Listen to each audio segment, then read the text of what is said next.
یہ اختیار ولی صاحب بالکل صحیح کہتے ہیں کہ سپریم کورٹ کے جو بھی فیصلے ہوتے ہیں یہ مانتے سوائے ان فیصلوں کے جو ان کے حق میں نہ جائے. مثال کے طور ابھی ریسنٹلی جو ریزرو سیٹس کے لحاظ سے جو فیصلہ آیا ہے وہ یہ لوگ سپریم کورٹ کے فل بینچ کا فیصلہ ہے وہ یہ نہیں مان رہے. اس کے لیے یہ لوگ لا کو بینڈ کر رہے ہیں. اس کے لیے یہ لوگ ایک قسم کا چیزیں ایسے لا رہے ہیں کہ وہ جو کمیٹی ہے جو کہ تشکیل کرتی ہے بینچوں کو اس کو یہ چینج کر رہے ہیں تاکہ ایک شخص اپنی بائسزم کے لحاظ سے ایسے لوگوں کو اپنے ساتھ بٹھا سکے جو ان کی بائس کے ساتھ فٹ ہوتا ہے. حالانکہ چیف جسٹس آف پاکستان کو ایک واضح سپریم کورٹ جسٹس گلزار صاحب کا ڈیسیژن ہے کہ وہ پی ٹی آئی سے ریلیٹڈ بینچز کے اوپر نہیں بیٹھ سکتے کیونکہ ان کا ایک پرسنل بائس ہے اگینسٹ پاکستان تحریک انصاف.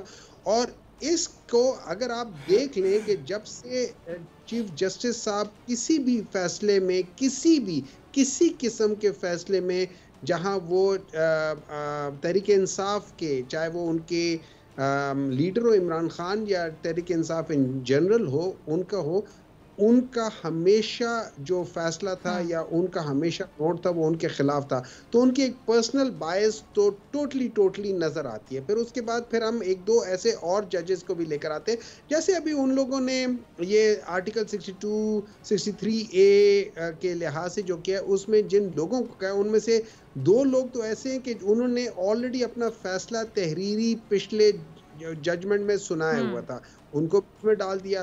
پھر اس کے بعد انہوں نے ایک ایسے ایک اور بیچ میں ڈال دیا تھا کہ جن کے فیصلے نے یہ کہا ہوا ہے کہ آپ سپریم کورٹ کے فل بینچ کا فیصلہ نہیں ماننا. ٹھیک ہے. اور obviously خود تو ہے ہی ہیں. تو صحیح کہتے ہیں اختیار ولی صاحب کہ بالکل یہ سب چیزیں مانتے ہیں. صرف یہ کہ تھوڑا بہت ذرا بعض جگہوں پہ شاید وہ کہتے ہیں ہاف ٹروتھ یا اس سے یہ فائدہ لیتے ہیں ایکٹ آف اومیشن کر جاتے ہیں بعض جگہوں پہ. سبسکرائب کریں اور بیل دبائیں تاکہ کوئی خبر رہ نہ جائے.